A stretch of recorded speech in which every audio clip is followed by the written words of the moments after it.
Hello, fellow readers. We began our storytime journey with Edgar Allan Poe, and tonight we will finish our storytime journey with Edgar Allan Poe. Please join me for The Telltale Heart.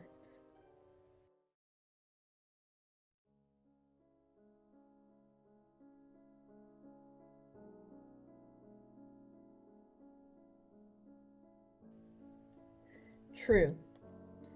Nervous. Very, very dreadfully nervous I had been and am. But why will you say that I am mad?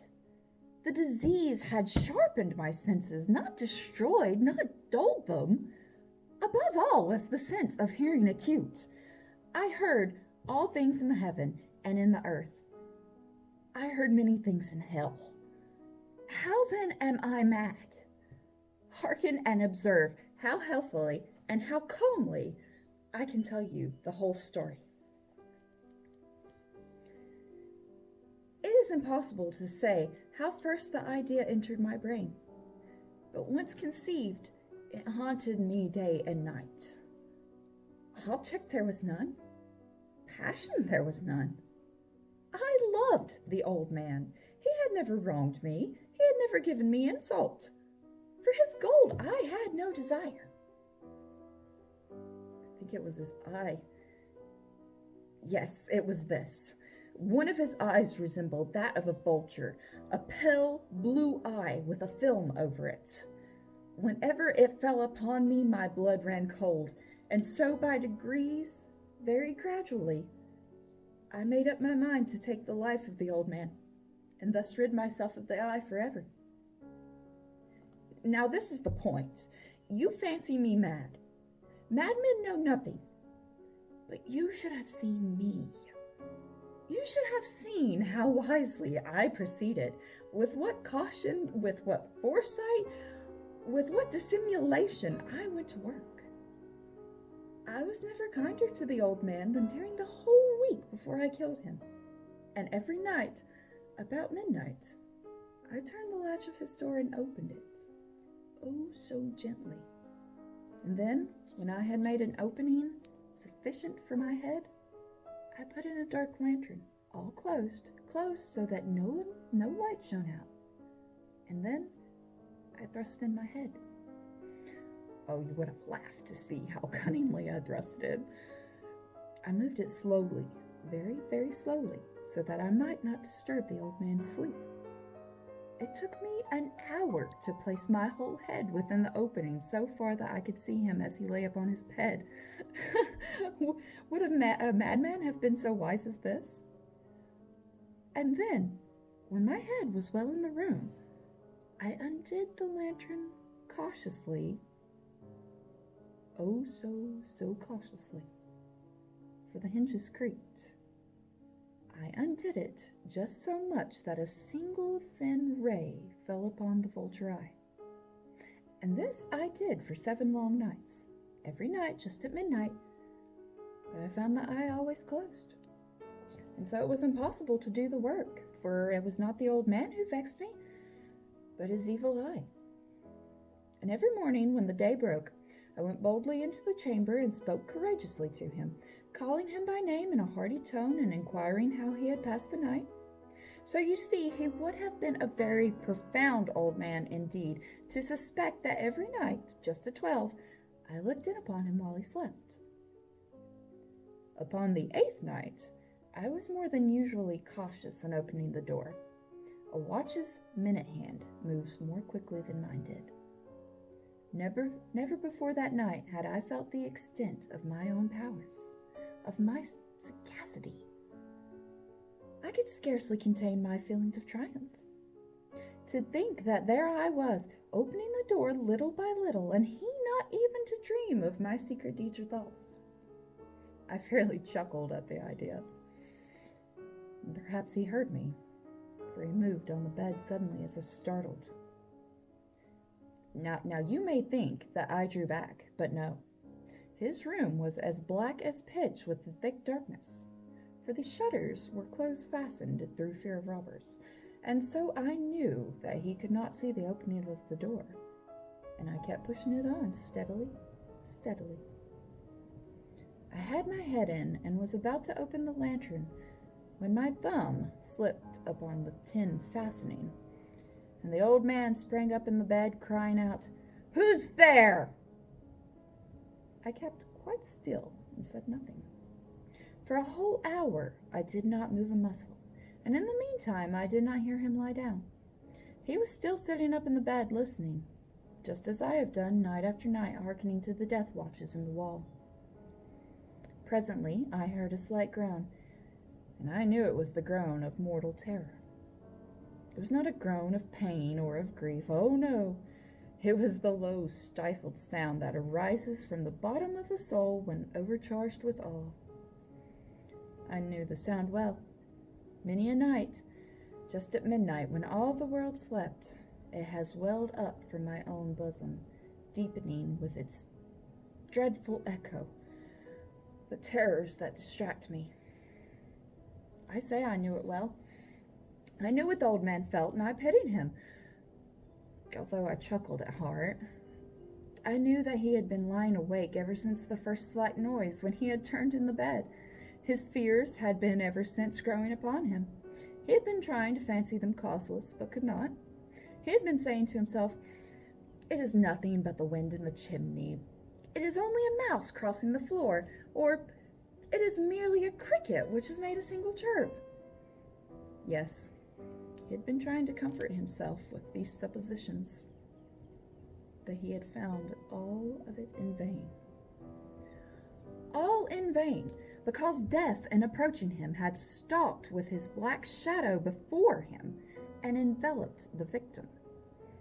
It was the mournful influence of the unperceived shadow that caused him to feel, although he neither saw nor heard, to feel the presence of my head within the room.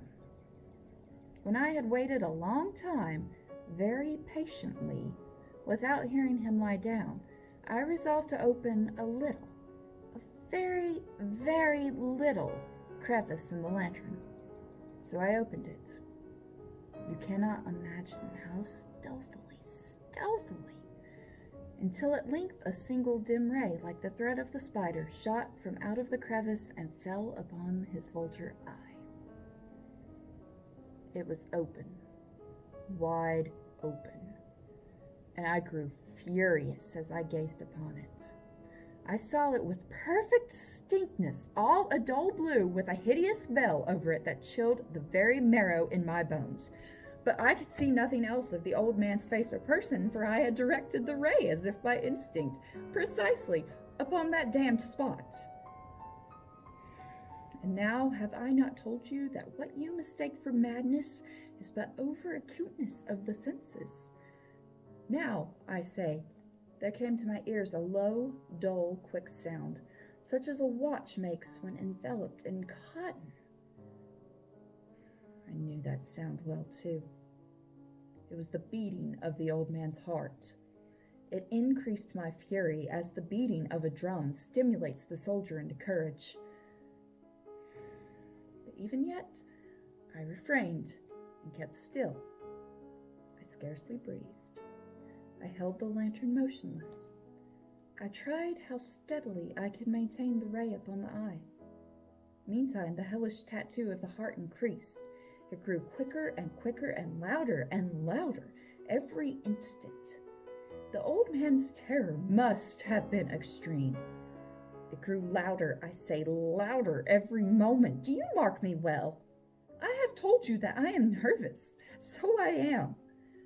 And now at the dread hour of the night, amid the dreadful silence of that old house, so strange a noise as this excited me to uncontrollable terror. Yet for some minutes longer I refrained and stood still, but the beating grew louder and louder. I thought the heart must burst, and now a new anxiety seized me. The sound would be heard by a neighbor. The old man's hour had come. With a loud yell, I threw open the lantern and leapt into the room. He shrieked once only. In an instant, I dragged him to the floor and I pulled the heavy bed over him. I then smiled gaily to find the deed so far done. But for many minutes, The heart beat on with a muffled sound. This, however, did not vex me. It would not be heard through the wall. At length it ceased. The old man was dead. I removed the bed and examined the corpse. Yes, he was stone dead. I placed my hand upon the heart and held it there for many minutes. There was no pulsation. He was stone dead. His eye would trouble me no more. If still you think me mad, you will think so no longer when I describe the wise precautions I took for the concealment of the body. The night waned, and I worked hastily, but in silence. First of all, I dismembered the corpse. I cut off the head, and the arms, and the legs. I then took up 3 planks from the flooring of the chamber, and deposited all between the scantlings. I then replaced the boards so cleverly, so cunningly, that no human eye, not even his, could have detected anything wrong. There was nothing to wash out, no stain of any kind, no blood spot whatever. I had been far too wary for that. A tub had caught it all. When I had made an end of these labors, it was 4 o'clock, still dark as midnight. As the bells sounded the hour, there came a knocking at the street door. I went down to open it with a light heart, for what had I now to fear? There entered 3 men who introduced themselves with perfect suavity as officers of the police. A shriek had been heard by a neighbor during the night. Suspicion of foul play had been aroused. Information had been lodged at the police office, and they, the officers, had been deputed to search the premises. I smiled, for what had I to fear? I bade the gentleman welcome. The shriek, I said, was in my own dream. The old man I mentioned was absent in the country. I took my visitors all over the house. I bade them search well. I led them at length to his chamber. I showed them his treasures, secure, undisturbed. In the enthusiasm of my confidence, I brought chairs into the room, and desired them here to rest from their fatigues, while I myself, in the wild audacity of my perfect triumph, placed my own seat upon the very spot beneath which reposed the corpse of my victim. The officers were satisfied. My manner had convinced them. I was singularly at ease. They sat, and while I answered cheerily, they chatted familiar things. But ere long, I felt myself getting pale and wished them gone. My head ached, and I fancied a ringing in my ears. But still they sat, and still they chatted. The ringing became more distinct. It continued and became more distinct.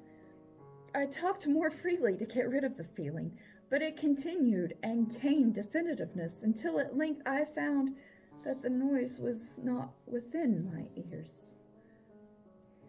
No doubt I now grew very pale, but I talked more fluently and with a heightened voice. Yet the sound increased, and what could I do? It was a low, dull, quick sound, much such a sound as a watch makes when enveloped in cotton. I gasped for breath, and yet the officers heard it not. I talked more quickly, more vehemently, but the noise steadily increased. I arose and argued about trifles in a high key and with violent gesticulations, but the noise steadily increased. Why would they not be gone? I paced the floor to and fro with heavy strides, as if excited to fury by the observation of the men, but the noise steadily increased. Oh God, what could I do? I foamed, I raved, I swore. I swung the chair upon which I had been sitting and grated it upon the boards, but the noise arose over all and continually increased. It grew louder, and still the men chatted pleasantly and smiled. Was it possible they heard not? Almighty God, no, they heard. They suspected, they knew. They were making a mockery of my horror. This I thought, and this I think, but anything was better than this agony. Anything was more tolerable than this derision. I could bear those hypocritical smiles no longer. I felt that I must scream or die. And now, again, hark, louder, louder, louder, louder! Villains! I shrieked. Dissemble no more. I admit the deed. Tear up the planks. Here, here! It is the beating of his hideous heart!